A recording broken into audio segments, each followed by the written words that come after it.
Hello everyone. आज हम बच्चों पढ़ेंगे क्लास 10th का क्षितिज का भाग 2, क्योंकि फर्स्ट पार्ट हमने 9th में पढ़ा था और पार्ट 2 हमारा 10th का है क्षितिज। ठीक है, इसमें हम पढ़ेंगे तुलसीदास जी का राम लक्ष्मण परशुराम संवाद। इससे पहले हमने पढ़ा था सूरदास जी के पद। ठीक है, जिसने ना देखा हो तो आप वीडियो में जाके देख सकते हैं। ठीक है, और सबसे पहले हमें क्या काम करना है बच्चों?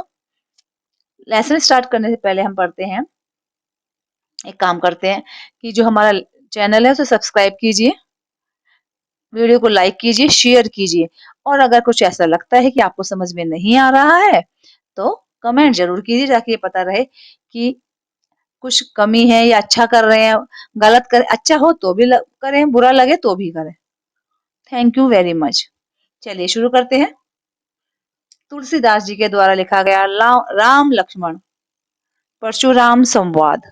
ठीक है, सबसे पहले हम तुलसीदास जी के बारे में जान लेते हैं कि तुलसीदास का जन्म उत्तर प्रदेश के बांदा जिले के, कहा हुआ था, राजापुर गांव में 1532 में हुआ। कुछ विद्वान उनका जन्म जिला एटा भी मानते हैं। बचपन कैसा था उनका? संघर्षपूर्ण था। स्टार्टिंग लाइफ में ही प्रारंभिक वर्ष में माता पिता से भी बिछड़ गए थे। कहा जाता है गुरु कृपा से उन्हें राम भक्ति का मार्ग मिला और वे मानव मूल्यों के उपासक बन गए। ठीक है, राम भक्ति परंपरा में तुलसी अतुल्य है और रामचरित मानस आपने सब देख रखी होगी, रामायण जो है ना। कवि की अनन्य राम भक्ति, मतलब राम भक्ति में वो ज्यादा लीन थे। उनके राम मानवीय मर्यादाओं और आदर्शों के प्रतीक थे। ठीक है, रामचरितमानस उत्तर भारत की जनता की बहुत लोकप्रिय है। मानस के अलावा उन्होंने कवितावली, गीतावली, दोहावली, कृष्ण गीतावली, विनय पत्रिका आदि प्रमुख रचनाएं भी लिखी है। उनकी जो डेथ हुई थी 1623 में हुई थी। रामचरितमानस अवधि में और विनय पत्रिका कवितावली ब्रज भाषा में की गई है। ठीक है, अब हम इसे पढ़ेंगे राम लक्ष्मण परशुराम। इसमें क्या है बच्चों, जो इसमें जो दे रखा है रामचरितमानस के बाल कांड से लिया गया है कि सीता स्वयंवर में राम द्वारा, जब उन्होंने राम जी ने सीता जी को स्वयंवर में गए थे सीता जी के, तो वहां धनुष रखा था, धनुष बाण ने धनुष रखा था। तो दशरथ जी कह रहे थे जो इस धनुष पर प्रत्यंचा चढ़ाएगा, तोड़ेगा, वो ही क्या करेगा, सीता जी के साथ विवाह करेगा। भगवान राम ने ऐसा ही किया, लेकिन वो जब वो चढ़ा रहे थे तो टूट गया। वो धनुष किसका था? शिव धनुष था। उसके भंग हो जाने के बाद जब मुनि परशुराम को ये समाचार मिला तो वो बहुत क्रोधित होकर वहां आते हैं और शिव धनुष को खंडित देकर अपने आप ही से बाहर हो जाते हैं। राम के बड़े विनम्रता थी। देखो, अगर किसी को गुस्सा आ रहा तो गुस्सा कैसे उतरेगा? दोनों गुस्से हो जाओगे तो गुस्सा थोड़ी खत्म होएगा, वो तो आग बढ़ जाएगी। एक को गुस्सा आ रहा दूसरा शांत हो जाओ। तो राम जी के विनय और विश्वामित्र के समझाने पर राम की शक्ति की परीक्षा लेगा, अतः उनका गुस्सा शांत हो जाता है। इसमें राम लक्ष्मण और परशुराम का जो संवाद हुआ है, जो वार्तालाप हुई है, जो कन्वर्सेशन हुई है, वो यहाँ प्रस्तुत की गई है। परशुराम के क्रोध भरे वचनों का उत्तर लक्ष्मण जी अपने व्यंग वचनों से देते हैं। ठीक है, इस प्रसंग की विशेषता है लक्ष्मण की वीर रस से पगी व्यंगोक्तियां। ठीक है बच्चों, शुरू करते हैं अब हम। देखिए जरा, ये धनुष तो टूटा हुआ है ना, धनुष आगे में ऐसे दिखाती हूँ। ये रहा धनुष, भगवान राम और लक्ष्मण। ये लक्ष्मण जी है, ये राम जी है, भगवान परशुराम, दशरथ बाबा। ठीक है। हम्म बच्चे शुरू कर रही हूँ मैं। हम्म हम्म नाथ शंभु धनु भंजनी हारा, हो ही कहू एक दास तुम्हारा। शंभु धनु मतलब होता है, मुझे पेंसिल ही लेनी पड़ेगी। हम्म इसका मतलब होता है शिव जी का धनुष। और भंजनी हार का मतलब होता है तोड़ने वाला या भंग करने वाला। ठीक है, तो इसमें क्या करा गया बेटा, इसमें कवि उस समय की चित्रण किया है जब मिथिला के राजा जनक ने अपनी सुपुत्री सीता के लिए स्वयंवर रचाया था। उसमें भगवान शिव जी के प्राचीन व भारी धनुष पर प्रत्यंचा चढ़ाने की शर्त रखी गई थी। अयोध्या के राजा दशरथ के पुत्र राम ने उस धनुष को बहुत ही सुफुर्ती से उठाया और चढ़ाया और खींचा कि ऐसा करते हुए वहां उपस्थित कोई भी जो नहीं देख सका, और राम जी ने धनुष तोड़ दिया। उससे इतनी जोर की आवाज हुई कि सभी दिशाएं गूंज उठी तथा सभी प्राणी विचलित हो गए। धनुष के टूटने की घोर गर्जना को सुनकर भृगुकुल रूपी कमल के सूर्य परशुराम वहां आए। उन्होंने अत्यंत क्रोध में राजा जनक से पूछे, ये धनुष किसने तोड़ा? कौन है इसका तोड़ैया? तब बहुत ही सहज व सरल स्वभाव से श्री राम जी कहते हैं, क्या कहा उन्होंने? नाथ शंभु धनु भजनी हारा, कोई कहो एक दास तुम्हारा। ठीक है, हे नाथ शिव जी के धनुष को तोड़ने वाला आपका कोई एक दास ही होगा। मतलब कौन तोड़ सकता है आपके दास के अलावा, या कौन कर सकता है? आयेसु केऊ मतलब होता है कोई। ठीक है, हम्म, आयेसु कहा कही किन मोही, सुनी रिसाई बोले मुनि कोही। ठीक है, आयुष्य माने होता है बेटा आज्ञा, और रिसाई माने होता है क्रोध करना। कह रहे हे नाथ, शिव का धनुष तोड़ने वाला आपको कोई दास ही होगा। आपकी क्या आज्ञा है? मुझसे क्या कहते हो? यह सुनकर मुनि अति क्रोधित हो रहे और बोले, क्या बोले? सेवकु सो जो करे सेवकाई, अरि करनी करी करई लड़ाई। अरि करनी मतलब अब होता है शत्रुता के कार्य। क्या होता है इसका मतलब बच्चों? शत्रुता के कार्य। ठीक है, और लड़ाई मतलब होता है लड़ाई। तो जो कहते हैं शत्रुता का काम करने वाले से तो लड़ाई ही करनी चाहिए। क्या काम शत्रुता का करा? वो तोड़ के। सुनहु राम जिन्हें यही शिव धनु तोरा, सहस बाहु सम सो रूपु मोरा। हे राम सुनो, जिसने भी इस शिव धनुष को तोड़ा है वह सहस्र भाव के समान मेरा शत्रु है। ठीक है, यानी वो मेरा सबसे बड़ा शत्रु है। वह जल्द से जल्द इस समाज को छोड़कर अलग हो जाए। सो बिलगाऊ बिहाई समाजा, नाता मारे यही सब राजा। बिलगाऊ मानो होता अलग होना। कह रहे जिसने भी ये काम कर रहा है वो जल्द से जल्द जो यहाँ बैठे हैं जितने जने, उन सबको छोड़कर अलग हो जाए, नहीं तो सभी राजा मारे जाएंगे। सुने मुनि बचन लखन मुस्काने, बोले पर सुध रही अवमाने। ठीक है, अवमाने होता है अपमान करना। मुनि का ऐसा वचन सुनकर जो मिस्टर लक्ष्मण है, लक्ष्मण जी भगवान लक्ष्मण, ठीक है, मुस्कुराते, क्योंकि वे नटखट थे, छोटे बच्चे नटखट होते जैसे आप, ऐसे मुस्कुराए और परशुराम जी का अपमान करते हुए बोले, क्या बोले? बहु धनोई तोरी लड़काई, कबो न असी रिस कीनी गोसाई। ठीक है, अपमान करते, हे गोसाई बचपन में हमने बहुत सी धनुयाई तोड़ी हैं, किंतु आपने ऐसा क्रोध कभी नहीं किया। इस धनुष पर इतनी ममता किस कारण है? यही धनु ममता कही केतु, सुनी रिसाई है भृगु कुल केतु। यानी ये जो धनुष है इसमें ऐसा क्या है, इसमें आपकी इतनी ममता क्यों है? ठीक है, किस कारण है?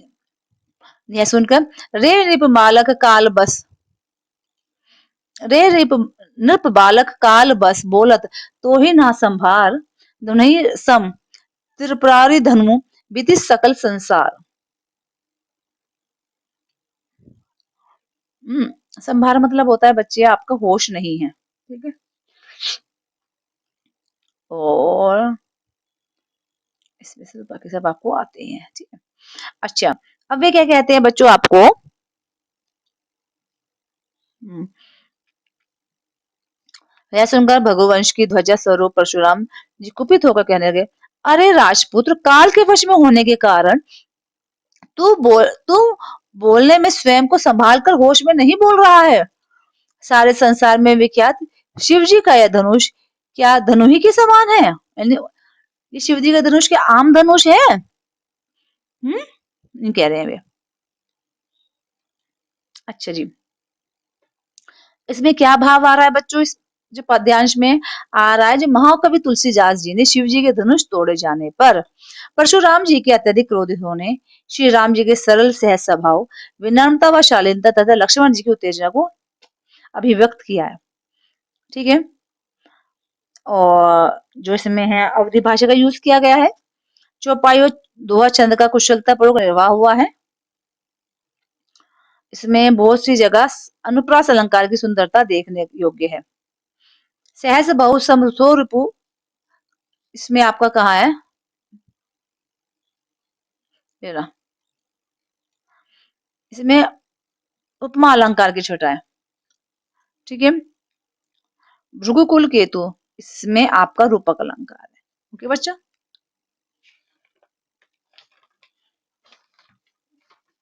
और बस अगला पैराग्राफ शुरू करें। समझ में आया? नेक्स्ट पैराग्राफ शुरू करते हैं। इसमें आपके बच्चों कितने पैराग्राफ है? 3। ठीक है, चलो नेक्स्ट शुरू कर देती हूँ। लखन कहा, पेंसिल ले लो पहले तो। लखन कहा हसी हमरे जाना, सुनहु दे सब धनुष समाना। ठीक है, इनमें आपका क्या होगा कि श्री राम जी के द्वारा शिव धनुष तोड़ने वाले के विषय में पूछते हैं। लक्ष्मण जी परशुराम का अपमान करते हैं। लखन कहे हसी हमरे जाना, सुनहु देव सब धनुष समाना। लक्ष्मण जी हंसकर कहते हैं, हे देव सुनिए, हमारी समझ में तो सभी धनुष एक जैसे हैं। ठीक है, का क्षति, क्षति माने होती है हानि। का क्षति लाभु जून धनु तोरे, देखा राम नयन के भोरे। पुराने धनुष तोड़ने में क्या लाभ क्या हानि? श्री राम ने तो इसे नए के धोखे में देखा था, फिर यह तो छूते ही टूट गया। इसमें रघुनाथ जी का छुअत टूट रघुपतो ही ना दोषु, तो इसमें रघुनाथ जी का कोई दोष नहीं है। मुनि बिनु काजू करो अकत केस रोसु। हे मुनि, आप बिना कारण ही किस लिए क्रोध कर रहे हैं? बोले चिते परसु की ओरा, रे सठ सुनाऊं स्वभाव न मोरा। ठीक है, हे मुनि, आप बिना कारण ही किस लिए क्रोध कर रहे हैं? परशुराम जी ने अपने फरसे की ओर देखा, कहा, अरे दुष्ट, तूने मेरा स्वभाव नहीं सुना। ठीक है, अपनी भुजाओं के बल से मैंने इस भूमि को राजाओं से विहीन कर दिया था। ठीक है, बाल को बोले बधो नहीं तोही, केवल मुनि जड़ जान ही मोही। बाल ब्रह्मचारी अति कीनी, विश्व विदित क्षत्रिय कुल द्रोही। ये बताते हैं, परशुराम जी बोलते हैं, लक्ष्मण जी और परशुराम जी में संवाद चल रहा है आपका। अरे दुष्ट, तूने मेरा स्वभाव नहीं सुना। अपनी भुजाओं के बल से मैंने इस भूमि को राजाओं से विहीन कर दिया था और अनेक बार उसे ब्राह्मणों को दे दिया था। हे राजकुमार, भुजबल भूमि भूप बिनु कीन्ही, विपुल बार मही देवहि दीनी। सहस बाहु भुज छेदन छेद निहारा, परसु बिलोकु महीप कुमारा। ठीक है, हे राजकुमार, सहस बहू की भुजाओं को छीन भिन करने वाले इस फरसे की ओर देखो। अरे राजपुत्र, तू अपने माता पिता की सोच, माँ तू पिता जानी सोच बस, करिस महिष किशोर, गर्भय के अर्भिरक दलन, परसु मोर अति घोर। ठीक है, क्या यहाँ तक है? यहाँ से अगला स्टार्ट है। ठीक है बेटा, ऐसे नेक्स्ट है, यहाँ तक है बस। अच्छा जी, वे कह रहे हैं, हे राजपूत, तू अपने माता पिता के सोच के वश न कर, अर्थात सोच विचार करने पर मजबूर मत कर। मेरा फरसा इतना कठोर और भयानक है कि सभी गर्भों के बच्चों को विनाश कर सकता है। तो बता दें कि मेरा फरसा बहुत ज्यादा खतरनाक है, तू मुझसे पंगे मत ले। उनका कुल कहना, पानी पीती बच्चों।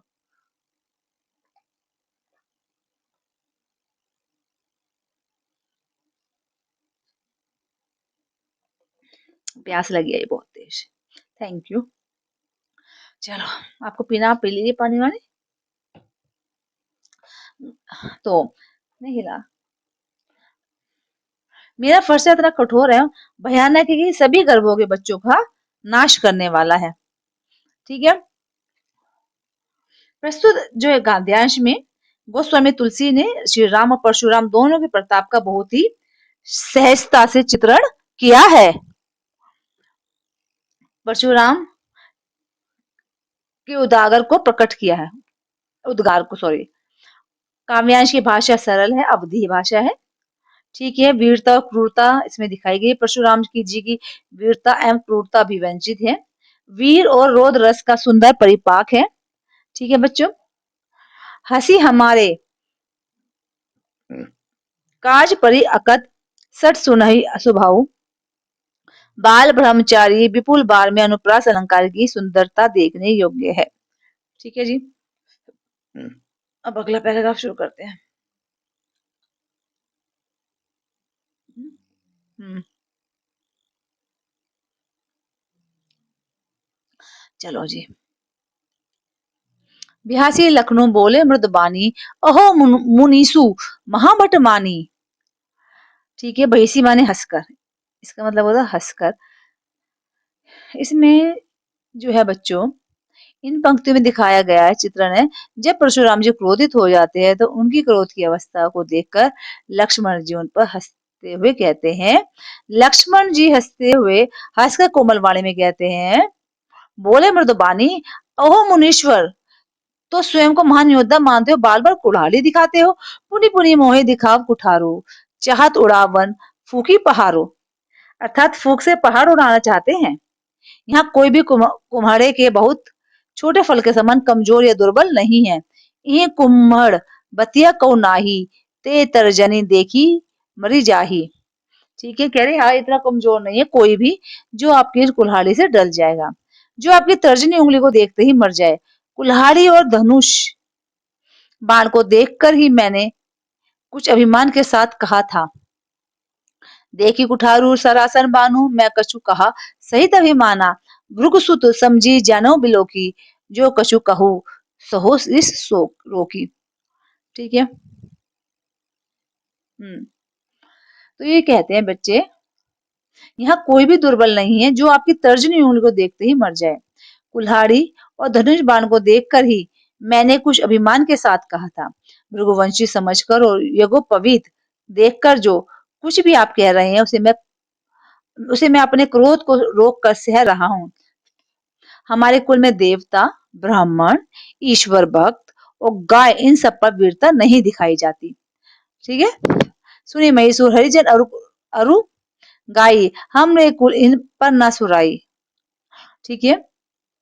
हमारे कुल में इन पे वीरता नहीं दिखाई जाती है, क्योंकि इन सब का वध करने से हमें पाप लगता है और इनसे हार जाने पर अपयश होता है। ठीक है। बधे बाधे पापू अपकीर्ति हारे, मारतो पाप पर ही है तुम्हारे, कोटि कुलिस सम बचनो तुम्हारा, व्यर्थ धरो धनु बाण कुठारा। तो कहते हैं वे, इसे यदि आप मारे तो भी आपके पैर ही पकड़ने चाहिए। ठीक है। आपका एक एक वचन करोड़ों ब्रजों के समान है, फिर भी धनुष बाण और कुल्हाड़ी व फरसा तो आप व्यर्थ ही धारण करते हैं। इन्हें धनुष बाण और फरसा देखकर मैंने यदि कुछ अनुचित कहा हो तो उसे धैर्य धारण करने वाले हे महामुनि मुझे क्षमा करें। यह सुनकर भृगुवंश मणि परशुराम जी के क्रोध के साथ गंभीर वाणी में बोले, जो भी लोग ये अनुचित कहो क्षमो महामुनि धीर, सुनी सरोज भृगुवंश मणि, बोले गिरा गंभीर, सियावरी राम जय जय राम, ऐसे बोलते हैं ना ये। हाँ हाँ हाँ। तो प्रस्तुत पाद्यांश में महाकवि तुलसीदास जी ने परशुराम जी के प्रति लक्ष्मण जी के द्वारा व्यंग्यपूर्ण कथन का चित्रण किया है। ठीक है। इसमें चौपाई और दोहा छंद का सफलतापूर्वक निर्वाह किया गया है। ठीक है बच्चों। वीर रस की प्रधानता है इसमें। इन पंक्तियों में लक्ष्मण जी को परशुराम जी पर व्यंग करते हुए दिखाया गया है। तो ये तो पोयम भी हो गई आपकी फिनिश। चलो क्वेश्चन आंसर थोड़े समझ लिए जाए, ठीक है। प्रश्न अभ्यास देख रहे कितना समझ में आया क्या क्या आप लोगों को और मुझे भी, है ना। फर्स्ट क्वेश्चन है, परशुराम के क्रोध करने पर लक्ष्मण ने धनुष के टूट जाने के लिए कौन कौन से तर्क दिए। परशुराम जी क्रोध कर गया था ना, तो लक्ष्मण ने कहा कि धनुष टूट जाने पर लक्ष्मण जी ने क्या क्या कहा। परशुराम के क्रोध करने पर उन्होंने तर्क दिए लक्ष्मण जी ने कि हमने बचपन में बहुत से धनुष तोड़े हैं, परंतु मुनि ने तब तो कभी क्रोध नहीं किया। हमारी दृष्टि में सभी धनुष समान है। इस पुराने धनुष के खंडित होने में किसी प्रकार की कोई लाभ हानि की बात समझ में नहीं आती है। श्री राम जी ने तो इसे नए धनुष के भ्रम में ही छुआ था और वह टूट गया। ठीक है, नेक्स्ट है क्वेश्चन, परशुराम के क्रोध करने पर राम और लक्ष्मण जी की जो प्रतिक्रियाएं हुई, उनके आधार पर दोनों के स्वभाव की विशेषताएं अपने शब्दों में लिखी हैं। देखो कोशिश करती हूँ, अगर आप लिख पाए तो सुन लीजिए। परशुराम के क्रोध करने पर राम और लक्ष्मण की जो प्रतिक्रियाएं हुई, उनके आधार पर दोनों के स्वभाव की विशेषताओं में काफी अंतर देखने को मिलता है। ठीक है, जैसे जमीन आसमान का अंतर देखने को मिलता है। परशुराम जी का गुस्सा और अहंकार से जो भरीपूर्ण बातें थी, उसमें श्री राम जी बड़े शांतिपूर्ण ढंग से धैर्य से सुनते रहे। वहीं लक्ष्मण जी परशुराम के मुंह से अहंकार एवं अपमान भरी बातों को सहन ना कर पड़े कर सके और बार बार ऐसे वचन बोलते रहे जिनसे परशुराम जी को क्रोध रूपी अग्नि को भड़काने में घी की आहुति का काम किया। ठीक है, जैसे अग्नि में भड़काने के लिए घी डालते हैं ना, ऐसे उनकी बातों में लक्ष्मण जी की बातों ने किया। राम जी बड़े शांत स्वभाव के, विनम्र स्वभाव के थे, और वहीं लक्ष्मण का स्वभाव कैसा था, चंचल था, उग्र था। रामचंद्र जी ने अपने धीर गंभीर स्वभाव के अनुरूप ही बार बार स्थिति को बिगड़ते हुए देखकर लक्ष्मण को आंखों के आंखों में इशारे से शांत और परशुराम जी की क्रोध आगने पर अपने मधुर वचनों पर जल बरसाते रहे, जबकि जो लक्ष्मण जी उसके क्रोध और व्यंग से परिपूर्ण व्यवहार किया। जो ये आपका नेक्स्ट क्वेश्चन कह रहे लक्ष्मण परशुराम संवाद का जो अंश आपको सबसे अच्छा लगा वो अपने संवाद शैली में गई है। ठीक है, तो कौन सा अच्छा लगा भाई, मुझे तो वो लगा अच्छा जब उन्होंने कहा परशुराम जी, अरे दुष्ट, तूने मेरा स्वभाव नहीं जाना, मैं तुझे बालक समझकर छोड़ रहा हूँ। मैं बाल ब्रह्मचारी बहुत क्रोधी स्वभाव का हूँ। मेरा यश व वीरता स्वतंत्र सर्वत्र फैला हुआ है। लक्ष्मण जी हंसकर, अरे मुनि, आप खुद को महान योद्धा समझते हैं, इसलिए बार बार मुझे फरसा दिखा रहे हैं। आप फूंक मारकर पहाड़ उड़ाना चाहते हैं। मैं कुम्हड़े के छोटे फल की तरह दुर्बल और कमजोर नहीं हूँ जो तर्जनी उंगली देखकर मर जाऊंगा। हमारे कुल में ब्राह्मण, देवता, ईश्वर भक्त, गाय पर अपनी बहादुरी नहीं दिखाई जाती। आप धनुष बाण तो व्यर्थ ही उठाए हैं हुए हैं। आपके वचन ही करोड़ों वज्रों के समान है। परशुराम जी कहते हैं विश्वामित्र से, हे विश्वामित्र, यह मूर्ख बालक है, ये सूर्यवंश के ऊपर कलंक है। क्षण भर में ही काल का ग्रास बन जाएगा। इसे हमारे शौर्य, वीरता और क्रोध के बारे में समझा दीजिए। ठीक है जी, ये कुछ क्वेश्चंस हैं, तो बाकी का जो आपका क्वेश्चन आंसर्स हैं कुछ और रह रहे हैं, वो हम क्या करेंगे नेक्स्ट वीडियो में क्लियर करते हैं। रिटर्न में कोशिश करेंगे कि जो सारे आंसर्स हैं रिटर्न में क्लियर करें, क्योंकि आप ऐसे लिख नहीं पाएंगे जितना, क्योंकि लेंदी लेंदी क्वेश्चन आंसर्स हैं। अगर अच्छे लगते हो तो मैं ऐसे ही आगे वीडियो में से कंटिन्यू बोल के कर सकती हूँ। ठीक है बच्चों, तो अगर वीडियो अच्छी लगी हो तो लाइक जरूर कीजिए, ना अच्छी लगी हो तो भी लाइक कर दीजिए, शेयर कीजिए और हमारे चैनल को सब्सक्राइब कीजिए। Thank you very much.